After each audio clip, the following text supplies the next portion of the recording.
The morning was quiet, the kind of stillness that felt safe, until it wasn't. For Tracy Bendel, the end of her normal life didn't begin with a bang, but with a terrifying, hollow thud. It was the sound of her foot hitting the floorboard, a brake pedal offering zero resistance. For a heartbeat, there was only the sickening silence of realization. Then, the world exploded. The high-pitched scream of carbon fiber tearing against asphalt ripped through the neighborhood air as her faded compact car plowed into the rear of a blacked-out armored convoy. The impact was violent, a shuddering vibration that rattled Tracy's teeth and filled the cabin with the scent of ozone and disaster. But it was the sound that followed that truly signaled her ruin. The low, predatory roar of a Bugatti tourbillon as the $4 million machine was forced to a dead, crumpled stop.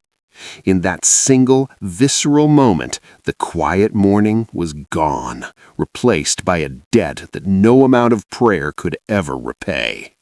Hello, my incredible viewers. You're welcome. If you're the kind of person who craves stories that feel real, raw, and keep you glued till the end with an unforgettable memory, then you're in the right place. Hit that like button. It's the fuel that keeps the storytelling engine running. But before we dive in, let me know in the comments where you're watching from. And if you're new around here, hit the subscribe button to catch every single story we share. Now, let's dive into it. The smoke rising from the Bugatti's mangled rear didn't smell like a regular car fire. It smelled like burnt wealth, expensive leather, high-grade carbon fiber, and a $4 million dream evaporating into the city air. Tracy sat behind her steering wheel, frozen. The airbag had deployed like a punch to the gut, leaving her gasping for air that was thick with the scent of ozone and disaster. Through the hazy, spider-webbed cracks of her windshield, she watched the world outside descend into a terrifying, synchronized ballet of power. Black SUVs, the armored guards of the convoy, swerved into a perimeter, blocking off the intersection with military precision. Men in razor-sharp suits emerged from the vehicles, their movements clinical and cold. They didn't look like drivers, they looked like soldiers. Tracy's mind raced with the terrifying math of her reality. She was a woman who lived by a spreadsheet of coupons and late notices. She had been on her way to the community center to beg the bank for a 3-day extension on the utility bill. Now she was looking at a repair bill that could buy her entire neighborhood twice over. Then the door of the Bugatti tourbillon hissed open. Tracy expected a monster. She expected a man who would scream, who would drag her out of her seat, or at the very least look at her with the white-hot rage of someone whose prized possession had just been desecrated. Instead, the man who stepped out into the swirling smoke was a vision of absolute, terrifying stillness. Park Jin-woo didn't look at the shattered taillights or the crumpled hood of his hypercar. He adjusted the set of his dark-tailored blazer, his movements slow and deliberate, as if he were stepping onto a red carpet rather than a crash site. He was tall, his presence dominating the asphalt, his features carved with a cold, aristocratic precision that made Tracy's survival instinct scream. He walked toward her car. Every footfall felt like a judge's gavel. Tracy forced her door open, her legs shaking so violently she nearly collapsed onto the wet pavement. I'm so sorry," she stammered, her voice thin and cracking. "The brakes, they just went. I'll call my insurance. Jin-woo stopped just inches from her. He didn't look at her insurance card. He didn't look at her dented bumper. He looked directly into her eyes, his expression unreadable, calculating.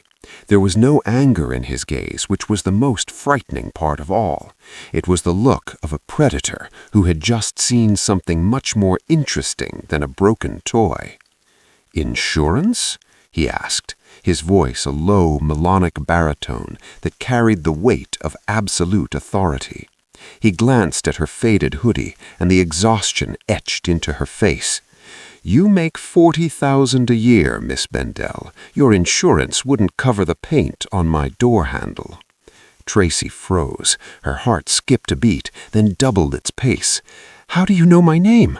Jin-Woo leaned in slightly, the scent of expensive sandalwood and cold rain clinging to him.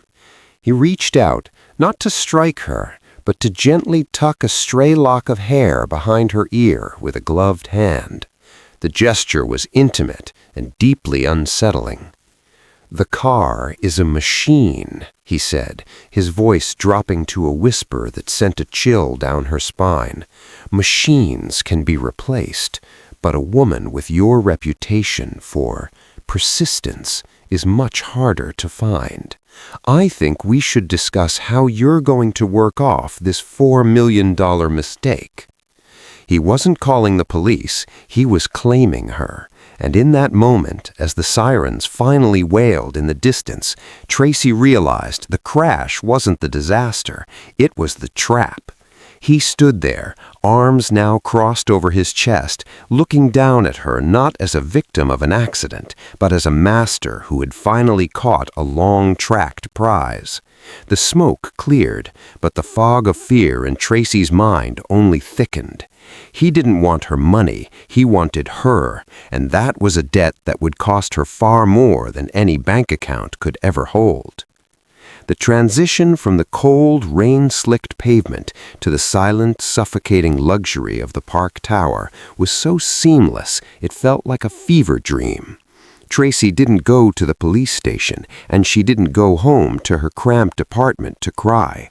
Instead, she was ushered into the back of a blacked-out SUV that smelled of expensive leather and air filtration systems, driven by a man who hadn't spoken a single word since he closed her door. When the elevator doors opened directly into the penthouse, the air was so thin and quiet she could hear the frantic rhythm of her own pulse. The penthouse was a cathedral of glass and steel, perched so high above the city that the cars below looked like slow-moving embers. Everything was gray, silver, or deep obsidian. It was a space designed to make a person feel small, and as Tracy stood in the center of the vast living area, her faded hoodie and mud-stained sneakers felt like a desecration of the pristine marble floors. Park Jin-Woo was standing by a window that spanned the entire north wall, his back to her.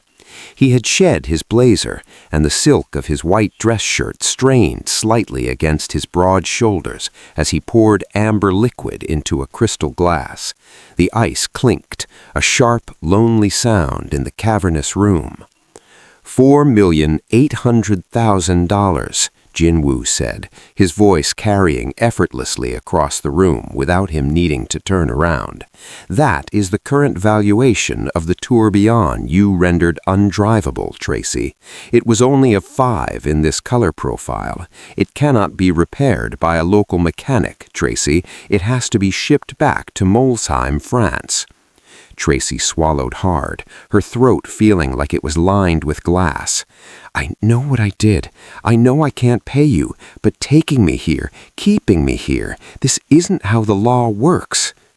Jin-Woo turned then, and the light from the city skyline caught the sharp angles of his face, casting half of it in shadow. He looked less like a businessman and more like a king deciding the fate of a peasant. He walked toward a heavy obsidian desk and picked up a single sheet of cream-colored paper. It wasn't a legal document, it was a work of art, embossed with a gold seal she didn't recognize. "The law is for people who have something to lose," he said, rounding the desk and stopping just a few feet from her. He held out the paper. "You have nothing. Your community center is 48 hours from a foreclosure auction. Your personal bank account has exactly $84 in it. You are a woman who spends her life saving people who don't have the power to save themselves. But today, Tracy, nobody is coming to save you." Tracy reached out, her fingers trembling as she took the paper. It was a contract, but the terms were unlike anything she had ever seen. There were no interest rates, no payment schedules, and no mention of banks. Instead, it listed a series of consultations. It demanded her presence at his side for the next 6 months. It demanded her moral perspective on his upcoming corporate acquisitions. In exchange, the debt for the Bugatti would be wiped clean, and a donation would be made to the Bendel Community Center, enough to clear their debts for a decade. "You want me to be your conscience?" Tracy whispered, looking up at him in disbelief. You're who everyone says you are. You don't have a conscience." "Precisely," Jinwoo replied, stepping closer, invading her personal space until she could feel the heat radiating from him. "My public image is currently problematic. I am acquiring a series of logistics firms that the city council is hesitant to approve. They see a mob boss. They need to see a philanthropist. They need to see a man who listens to someone like you." "This is a lie," she snapped, the fire of her advocacy finally flickering to life through her fear. "You're using me as a shield. You crashed my car. You sabotaged my brakes just to get me into this room, didn't you?" Jinwoo's expression didn't change, but his eyes darkened, a flash of something that looked like respect crossing his features. He didn't deny it. He didn't confirm it. He simply gestured to the gold pen resting on the desk. "The Bugatti was a high price to pay for an introduction, I'll admit, but I find that people only listen when the stakes are absolute. Sign the contract, Tracy. Save your center. Save your people. All it costs is 6 months of your life spent in my world." Tracy looked at the pen, then at the man who had systematically dismantled her life in the span of an hour. He was offering her everything she had been praying for, but he was holding it behind a cage of gold bars. She knew that if she signed, she wasn't just paying off a car, she was selling her soul to a man who viewed people as assets to be managed. But then she thought of the kids at the center. She thought of the elderly neighbors who relied on their food pantry. She thought of the closed sign that would be hung on the front door in 2 days if she walked out of this penthouse. With a jagged breath, Tracy picked up the pen. The weight of it felt like lead in her hand. She scribbled her name at the bottom of the cream-colored paper, the ink appearing black and permanent against the gold seal. Jinwoo took the paper from her the moment she finished. He didn't smile, but there was a predatory satisfaction in the way he folded the contract. "Welcome to the Convoy, Miss Bendel," he said, his voice dropping to that dangerous, silken register. "Your first meeting is at 6 a.m. Wear something expensive. My tailor is already in the guest suite waiting for you." As he walked away, leaving her standing alone in the vast cold glass tower, Tracy realized she hadn't just settled a debt. She had entered a war, and her only weapon was a morality that her new master intended to use as a weapon of his own. The sun had not yet breached the city skyline when Tracy found herself standing before a floor-to-ceiling mirror, staring at a woman she didn't recognize. The tailor Jinwoo had provided moved like a shadow, pinning and tucking a charcoal gray power suit that cost more than Tracy's annual salary. The fabric was silk wool, so fine it felt like a second skin, yet it felt like a suit of armor, heavy with the weight of her new reality. Her reflection showed a woman who looked capable, formidable, and utterly terrified. By 6 a.m., she was back in the belly of the beast, the rear seat of a blacked-out SUV. But this time, she wasn't alone. Park Jin-woo sat beside her, his attention focused on a tablet displaying scrolling streams of data and architectural renderings. He didn't look up as she slid in, but his voice was a low vibration in the small space. "The suit suits you, Miss Bendel. It projects the one thing you'll need today, belonging." "I don't belong here," Tracy whispered, clutching her modest briefcase, the only thing she had refused to replace. "I'm a social worker, not a corporate mascot." "Today, you are the conscience of the Park Group," Jinwoo countered, finally turning his gaze toward her. His eyes were sharp, scanning her face for any sign of weakness. "We are meeting with the District 7 Council. They are currently blocking my acquisition of the waterfront shipping yards." They believe my presence will corrupt the community. You were there to convince them otherwise. The convoy arrived at a nondescript, high-security office building near the docks. As they stepped out, the air changed. It was salty, industrial, and thick with the tension of a neighborhood on the brink of being swallowed by progress. Tracy saw the faces of the dock workers and the small business owners watching from across the street. These were her people. She could see the same look in their eyes that she saw in her mirror every morning, the fear of being erased. The boardroom was a theater of war. 5 council members sat behind a long oak table, their faces set in grim masks of skepticism. Jinwoo's legal team flanked him like a phalanx of polished steel, but he placed Tracy directly to his right.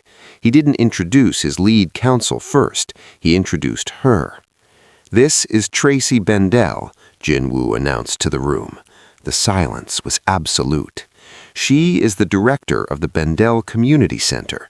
She has spent 10 years fighting the very poverty you claim to be worried about.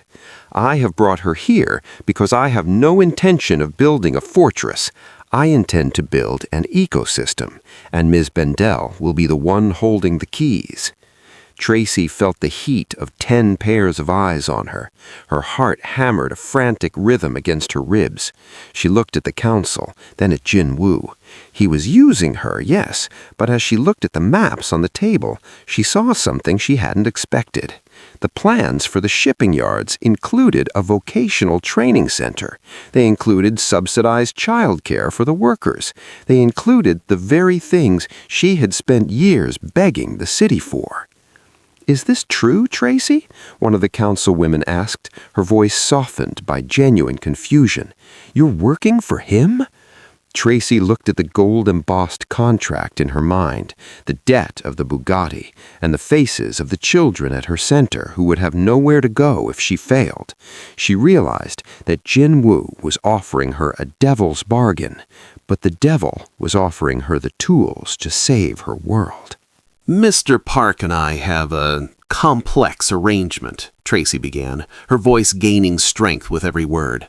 She stopped leaning back and leaned forward, her hands flat on the table. "But I didn't come here to be a mascot. I'm here because if this project moves forward, I'm the one who will be drafting the community benefits agreement. If a single family is displaced without a relocation plan, I stop the machines. If the vocational center isn't built first, the project doesn't start." She looked at Jinwoo, expecting a flicker of annoyance or a warning glare. Instead, his expression was one of dark, quiet satisfaction. He leaned back, ceding the floor to her entirely. "I'm not here because I trust the Park Group," Tracy continued, her eyes locking with the councilwoman's. "I'm here because I trust that I can hold them accountable, and right now the shipping yards are a graveyard of lost potential. We can either keep them that way, or we can take this man's money and use it to rebuild our neighborhood." For the next 3 hours, Tracy didn't just speak, she fought. She dismantled the council's excuses and redrew Jinwoo's maps to favor the residents. Every time a lawyer tried to interrupt, Jinwoo raised a single hand, silencing them instantly. He watched her with an intensity that made her skin prickle. Not the look of a boss, but the look of a man watching a storm he had intentionally summoned. By the time they walked back to the convoy, the council was shaken, their opposition crumbling under the weight of Tracy's local credibility. As the SUV pulled away, Tracy felt a wave of exhaustion crash over her. She slumped into the leather seat, the adrenaline fading into a dull ache. You were more effective than my entire legal department, Jinwoo said, his voice unusually soft. I was honest, Tracy snapped, turning to face him. Don't mistake my advocacy for loyalty, Jinwoo. I'm doing this for them, not for you. Jinwoo reached into the small refrigerator in the console and pulled out a bottle of water, handing it to her. His fingers brushed hers, a brief electric contact that she pulled away from instantly. I don't need loyalty, Tracy. Loyalty is bought and sold every day in this city, he said, his eyes fixed on the window as the industrial docks faded into the background. I need someone who isn't afraid to slap my hand when I reach for too much. You did exactly what I wanted. You gave me a soul. Is that all I am to you? A PR strategy? Jinwoo turned to her then, and for a split second the mask of the cold syndicate boss slipped. There was a loneliness in his eyes, a depth of calculation that went beyond business. I crashed a $4 million car just to hear you tell me I was wrong, Tracy. Do you really think I'd go through all that just for a city council vote? The car grew quiet, the tension between them thick enough to touch. Tracy looked away, her heart racing for an entirely different reason. She was beginning to realize that the work Jinwoo had for her wasn't just about shipping yards or corporate images. He was bringing her into his world to see if her light could survive his darkness, or if his darkness would eventually swallow her whole. We have a dinner tonight with the heads of the 5 families, he said, the mask sliding back into place as his tablet chimed with a new notification. They've heard about my new conscience. They want to see if you are real. Tracy looked at her hands, still shaking in her lap. The first day was over, but the war had only begun. She had saved her center, but as she watched the city lights begin to glitter like cold diamonds, she wondered if she was losing herself in the process. The restaurant was a place that didn't exist on any public map.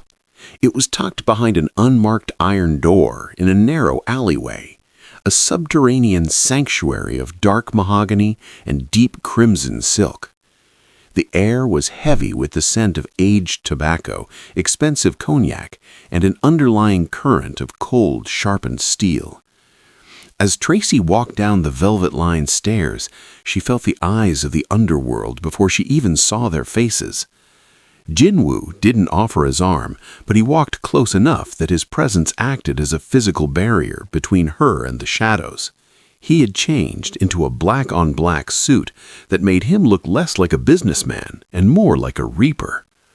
Tracy, in the deep emerald silk gown his tailor had delivered only hours before, felt like a vibrant living thing being led into a tomb. At the center of the room sat a circular table. 4 men and 1 woman, the architects of the city's illicit foundations, sat in silence. These were the heads of the 5 families, the people who controlled the docks, the shadows, and the politicians. As Jinwoo approached, they didn't rise, but the tension in the room ratcheted up until it was a physical weight. Jinwoo, the oldest man said, his voice like gravel grinding together. He was Victor Vane, a man whose family had run the port for 3 generations. His eyes, milky with age, but sharp with malice, settled on Tracy. You've brought a guest to a blood table. That is a breach of tradition. The tradition is that we bring our most valued assets, Jinwoo replied, pulling out a chair for Tracy with a grace that felt like a threat. And Miss Bendel is the most valuable asset I possess. She has done in 1 afternoon what your lawyers couldn't do in a decade. She secured the District 7 Council. A low murmur rippled through the table. The woman, a sharp-featured figure known only as Madame Cho, leaned forward, the diamonds at her throat catching the candlelight. We also heard she's a social worker, a saint from the slums. Tell me, dear, how does it feel to trade your halo for a seat at this table? What was your price? Tracy felt the familiar sting of judgment, but this time it wasn't from a bank teller or a city official. It was from a shark. She took a slow breath, forcing her hands to remain still on the white linen tablecloth.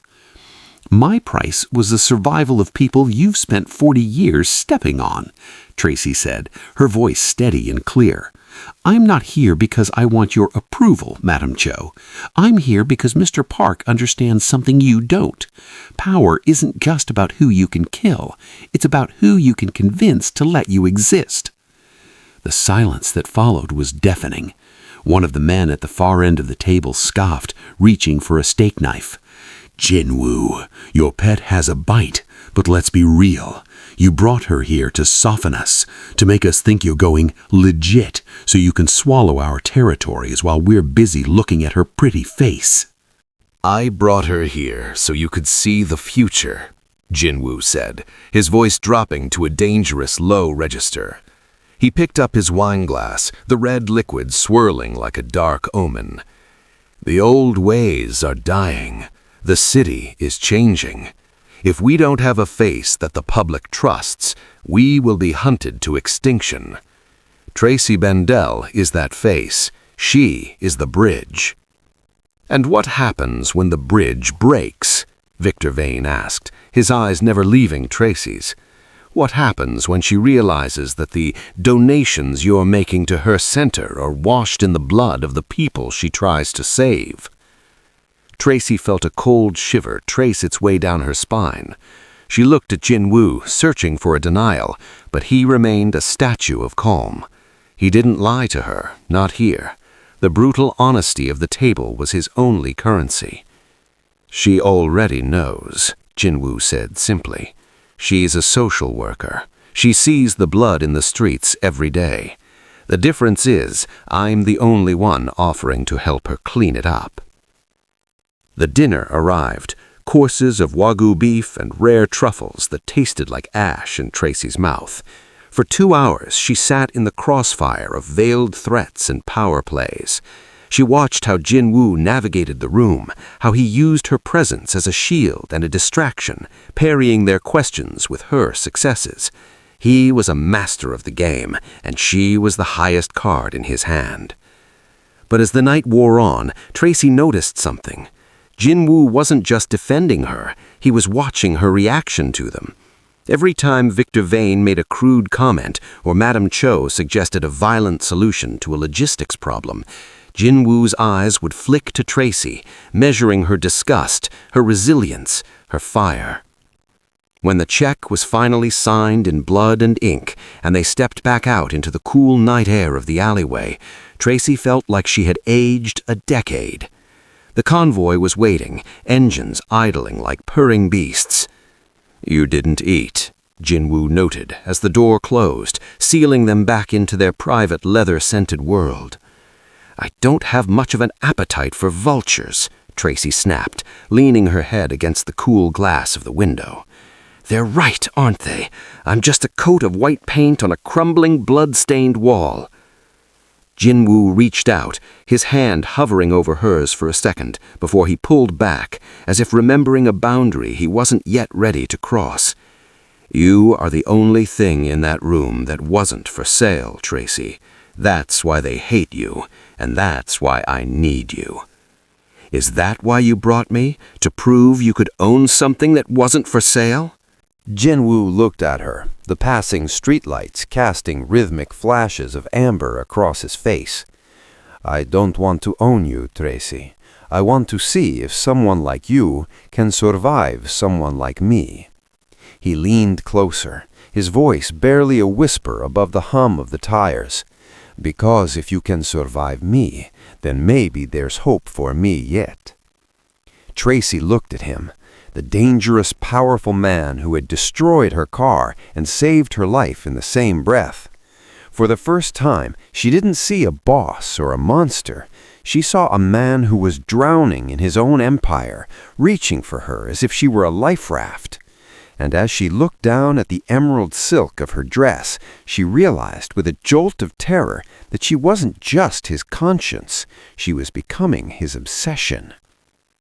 Tomorrow, Jinwoo said, shifting back into his seat as his phone vibrated with a message from his security detail. "We go to your community center. It's time I met the people you're so desperate to protect." Tracy's heart skipped a beat.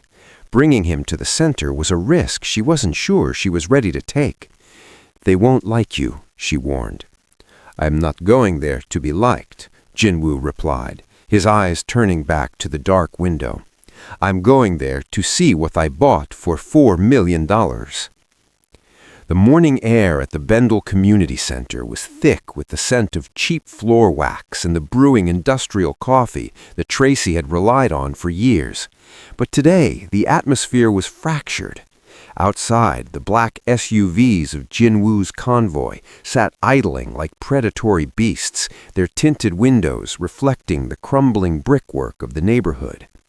Inside, the children and elderly residents moved with a hushed, nervous energy, their eyes darting toward the man in the charcoal suit who stood in the middle of the gymnasium as if he were inspecting a conquered territory. Jinwoo didn't belong in a place where the basketball hoops were missing nets and the radiators hissed with metallic exhaustion. Yet he moved through the halls with a silent, observant grace. He watched Tracy interact with a group of teenagers, saw the way her face transformed from the hardened mask of the syndicate liaison back into the warm, fierce advocate who had first caught his attention. He saw her value here, not as a public relations tool, but as the beating heart of a community that refused to die. As the afternoon light faded, Tracy found herself in the center's small, cluttered tech lab. She was attempting to pull up the center's digital records for Jinwoo's accountants, but her old laptop was sluggish, its cooling fan whirring like a dying bird. Jinwoo entered the room, his presence making the cramped space feel even smaller. "Your infrastructure is a liability," he remarked, his eyes scanning the outdated monitors and tangled wires. "I'll have my technicians replace all of this by Monday." "We don't need charity, Jinwoo. We need stability," Tracy replied without looking up. "And I don't need your technicians digging through our files." "They wouldn't be looking for your files, Tracy. They'd be looking for the ghost." She paused, her fingers hovering over the keyboard. "What ghost?" Jinwoo stepped closer, his shadow falling over her desk. "The reason your brakes failed. My security team recovered the telemetry data from your car's onboard computer yesterday. It's a simple system, easy to overlook, but they found a localized electromagnetic pulse signature that originated from within 50 yards of your vehicle 3 seconds before the impact." Tracy felt a cold weight settle in her stomach. She turned her chair to face him, her eyes searching his for the lie she expected to find. "You told me you didn't have a conscience. You didn't say you were a hacker. You're telling me this because you want me to think someone else is the villain." "I am telling you this because the signature matches a frequency used by the Vane family," Jinwoo said, his voice dropping to a low, dangerous register. "Victor Vane didn't want you to hit me, Tracy. He wanted me to kill you. He thought a tragic accident involving a commoner and my convoy would spark the very riots he needs to devalue the waterfront properties I'm buying. He didn't count on me being intrigued." Tracy stood up, her heart racing. "So the crash wasn't just a trap? It was a hit? You're telling me my life was just a pawn in a real estate war between two monsters?" "Every life is a pawn until it decides to move on its own," Jinwoo replied, his gaze unwavering. He reached past her, his hand brushing her shoulder as he pointed at the screen. "Look at the timestamp. The pulse was triggered at 8:14 a.m. Where were you exactly 30 seconds before that?" Tracy closed her eyes, visualizing the morning of the crash. She remembered the bus stop. She remembered the black van that had pulled out behind her, and she remembered the small, blinking light on her dashboard that she had ignored because she was too busy worrying about the center's utility bill. "I was at the intersection of 4th and Main." "Exactly. Victor's territory." Jinwoo stepped back, his expression returning to that of the cold, calculating boss. "He used you to get to me, and he used me to destroy you." But he made a mistake. He gave me exactly what I needed to justify removing him from the board. Tracy felt a wave of nausea. She looked around the tech lab, at the posters made by the kids, the donated books, the sanctuary she had built, and realized that the walls were thinner than she had ever imagined. The gilded contract wasn't just a debt, it was a sanctuary. Jin-Woo hadn't just bought her time, he had bought her life back from a man who had already marked her for death. "Why are you telling me this now?" she asked, her voice trembling with a mix of rage and realization. "Is this more transparency for your new conscience?" "I'm telling you because the veins aren't finished," Jin-Woo said, stepping toward the door. "They saw how you handled the council. They saw how I looked at you at dinner. You aren't just a social worker anymore, Tracy. You are the only part of my empire that isn't armored. And tonight, that makes you the most dangerous place to be." He stopped at the threshold and looked back at her. "I've doubled the detail at your apartment. Don't leave the center without my lead driver.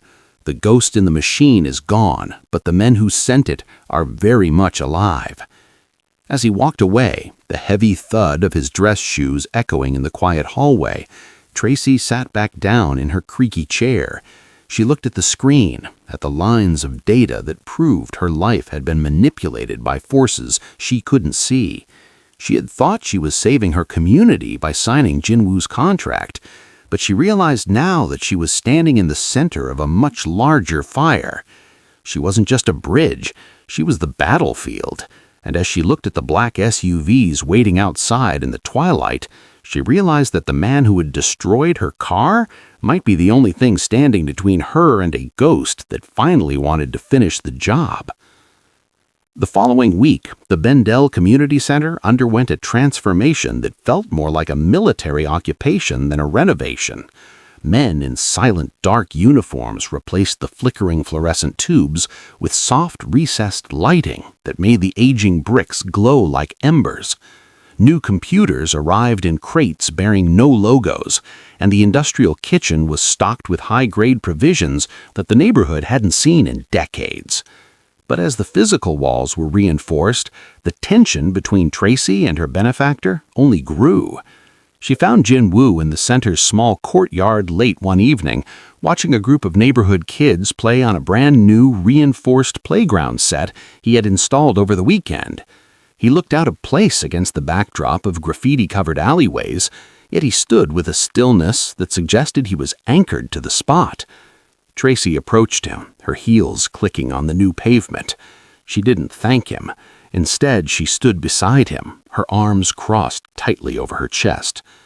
"You're trying to buy a conscience again, Jin-Woo, but you can't just throw money at a neighborhood and expect the ghosts to stop screaming." Jin-Woo didn't look at her. His gaze was fixed on a small boy struggling to reach the top of the climbing wall. "I am not buying anything, Tracy. I am balancing a ledger that has been in the red for a very long time." "Is that what this is? Penance?" she asked, her voice softening despite herself. "You spent 5 chapters of your life being the villain, and now you want to skip to the redemption arc?" Jin-Woo finally turned to her. The sunset caught the amber flecks in his eyes, making him look less like the syndicate boss and more like a man haunted by a memory he couldn't outrun. "When I was 8 years old, my mother ran a center not unlike this one in Incheon. It was a place for the invisible people, the ones the economic miracle left behind. She believed that if you gave people a beautiful place to stand, they would eventually start to act like they deserved to be there." He paused, a muscle in his jaw twitching. The local gangs didn't agree. They wanted the land for a warehouse. They burned the center to the ground while she was inside, trying to save the records of the families she helped. They thought they were destroying her work. Instead, they just ensured that her son would grow up to own the very hands that lit the match. Tracy felt the air leave her lungs. The cold majesty she had attributed to him suddenly felt like a tomb he had built around himself to protect that 8-year-old boy. "So you became the thing that killed her to make sure it never happens again?" "I became the thing that controls the fire," Jinwoo corrected, his voice a low, dangerous silk. "But in the process, I forgot what the center looked like before it burned. I forgot why she bothered to save the records. Until I saw you standing in the rain, screaming at my convoy because you were more afraid of losing your center than you were of me." He stepped closer, the scent of sandalwood and cold air enveloping her. "You are not a PR strategy, Tracy. You are a reminder of a life I was supposed to have. I am obsessed with your goodness because it is the only thing in this city that isn't a transaction. You don't want my money, you want my change, and that is the most expensive thing I've ever been asked to give." Tracy looked at the children playing, then back at the man who destroyed her car to save her life. She realized then that his obsession with her wasn't predatory in the way she had feared. It was aspirational. He was a man who had mastered the darkness and found it hollow, reaching for her light as if it were the only true north he had ever known. But the weight of his past was a gravity that threatened to pull her down with him. "You can't just build a playground and call it a day, Jinwoo," her voice trembling with a mix of empathy and warning. "The families you're fighting, the Vanes, they don't care about your mother's memory. They see this center as a weakness. They see me as your weakness." "I know," Jinwoo replied, his expression hardening back into the unreadable mask of the boss. "That is why the charity ends tomorrow. We have been playing at being good for a week, but the Vanes have moved their assets to the waterfront." They are preparing for a strike, Tracy. They think that by attacking what I love, they can force me to kneel. Tracy's heart skipped a beat at the word love, but Jinwoo was already moving toward the waiting SUV. The moment of vulnerability was over, replaced by the cold calculation of a man preparing for war. "I'm moving you to a secure location tonight," he said, his hand on the car door. "The center is protected, but you are the target now. You wanted to know why I'm obsessed with goodness. It's because in my world, goodness is the only thing worth dying for." As the convoy pulled away, Tracy stood alone in the courtyard she had fought so hard to save. She looked at the gleaming new equipment and the reinforced fences, realizing that her sanctuary had become a fortress, and she was the prize that two warring empires were about to tear the city apart to claim. Jinwoo wasn't just her benefactor anymore. He was her protector, her captor, and the only man who knew that her goodness was the most dangerous weapon in the world. The grand ballroom of the Obsidian Hotel was a palace of hollow light and predatory elegance. Crystal chandeliers hung like frozen tears over a crowd of the city's elite, but the atmosphere was far from celebratory. This was the night of the final corporate acquisition, the moment Park Jin-woo would officially pivot from a syndicate boss to a legitimate titan of industry. To the world, it was a triumph. To Tracy, standing in a gown of midnight blue that felt like a shroud, it was a crime scene. She had spent the last 48 hours in a secure location, which was little more than a gold-leafed prison. In the silence of that isolation, she had finally pieced together the fragments of the truth. It wasn't just about the veins or the shipping yards. It was about the contract, the gold-embossed paper she had signed in a moment of desperation. She realized now that Jin-woo hadn't just wanted a conscience, he wanted a witness who could provide him with the ultimate alibi of morality while he devoured the city's infrastructure. As the music swelled, Jin-woo approached her. He looked magnificent, a king at the height of his powers, yet his eyes were restless. He reached for her hand, his touch possessive and cold. "Smile, Tracy," his breath warm against her ear. "In 10 minutes, I take the stage. You will stand beside me as I announce the new foundation. The press will see you, and the council will see their hero. The deal will be sealed." "The deal was sealed the moment you hacked my brakes, Jinwoo," Tracy replied, her voice low and sharp as a blade. She didn't pull away. She stayed close, her eyes locked on his. "I know about the logistics firms. I know they aren't just shipping yards. They are the same routes, the veins used for human trafficking. You aren't closing them down. You're just changing the management." Jinwoo's grip tightened, his mask of calm fracturing for the briefest of seconds. "I am cleaning them up. I am doing what has to be done to ensure they can never be used by men like Victor again. You have to trust the process." "I don't trust the process of a man who builds a playground on top of a graveyard," she snapped. The master of ceremonies announced his name, and the room erupted in polite, measured applause. Jinwoo began to lead her toward the stage, his hand firm on the small of her back. This was the moment of total entrapment. If she stood there, silent and complicit, she would be his forever, the saint who sanctioned the devil. As they reached the podium, the bright lights of the press cameras blinded her.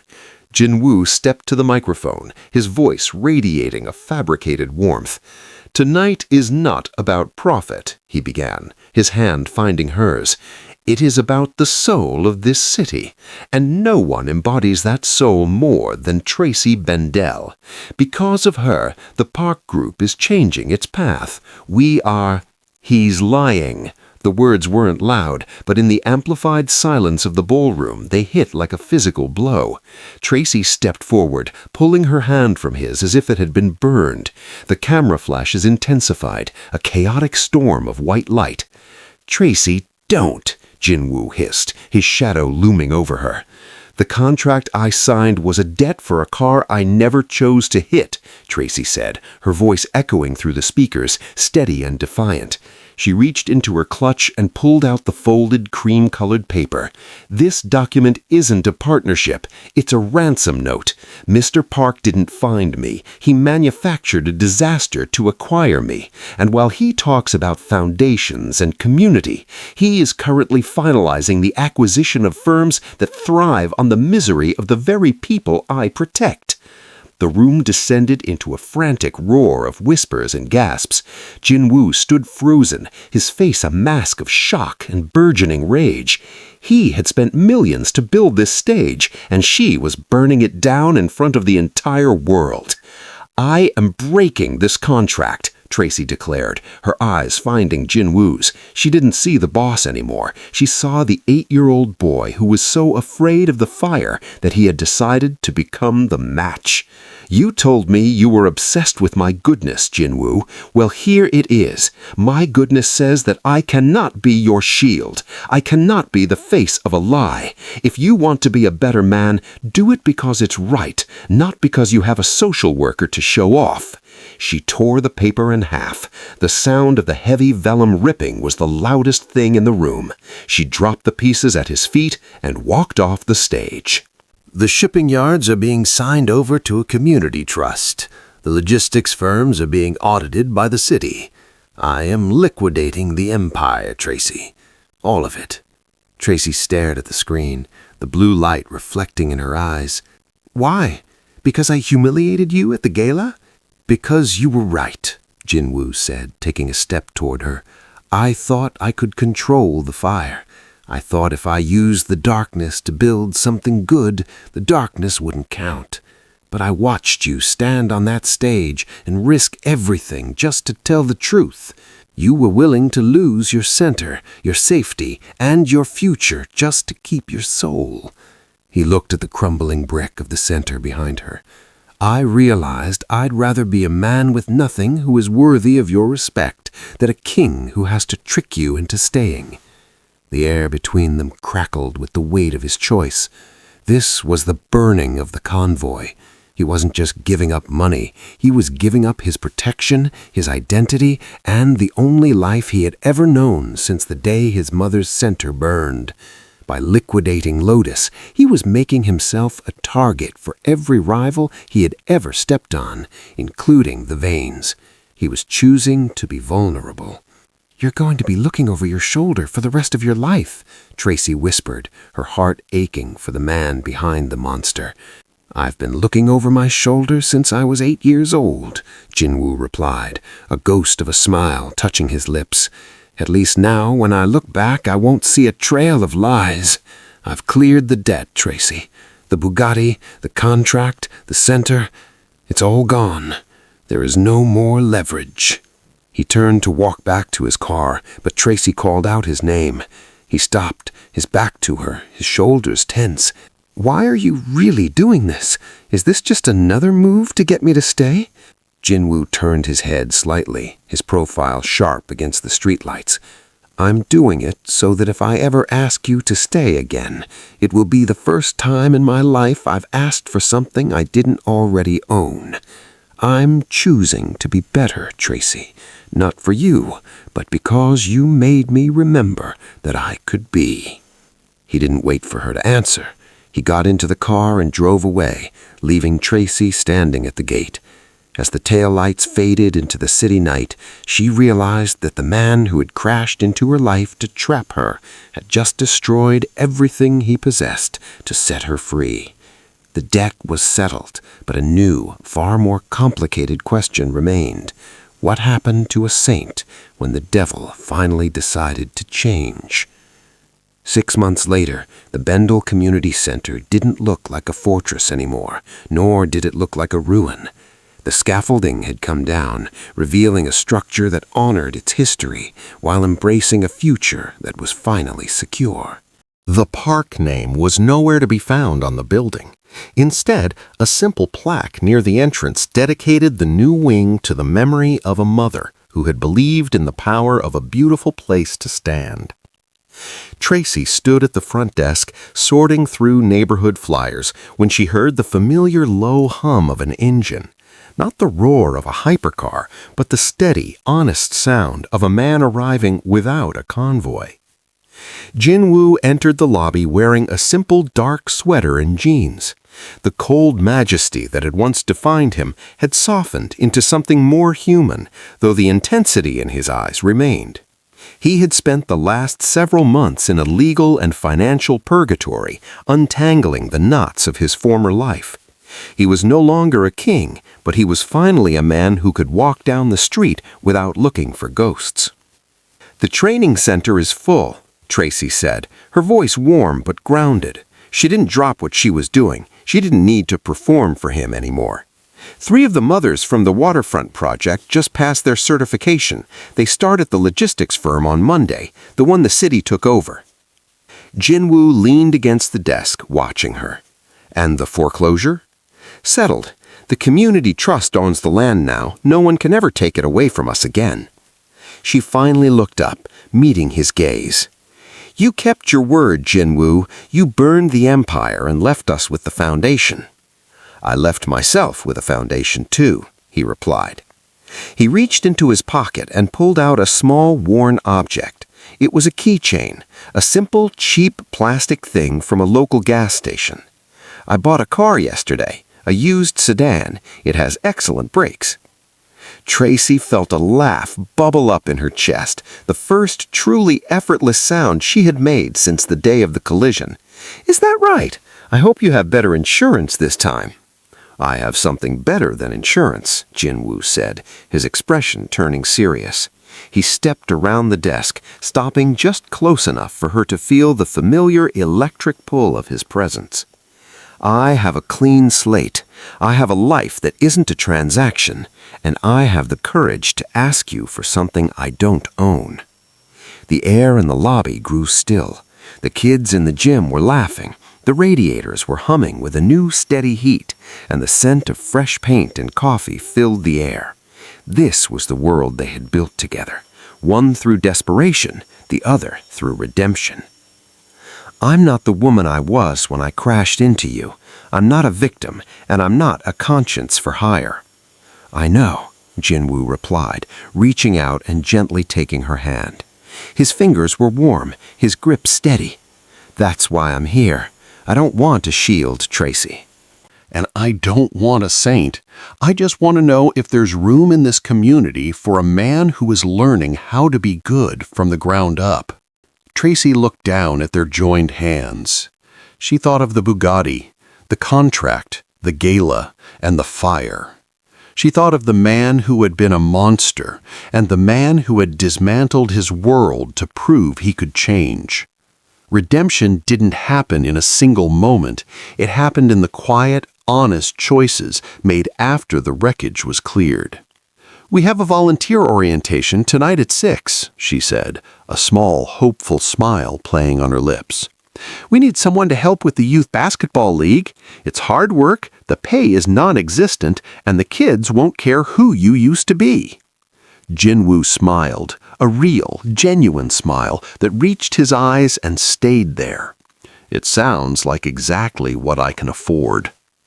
As the sun set over the neighborhood, casting a long golden light across the new pavement of the intersection, the two of them walked toward the gymnasium together. There were no SUVs waiting in the shadows, no contracts waiting to be signed. There was only the sound of a community breathing, the steady beat of a heart that had survived the crash, and the beginning of a story that was finally, truly their own. Sometimes a collision doesn't just destroy. Sometimes it breaks everything open so that something real can finally grow.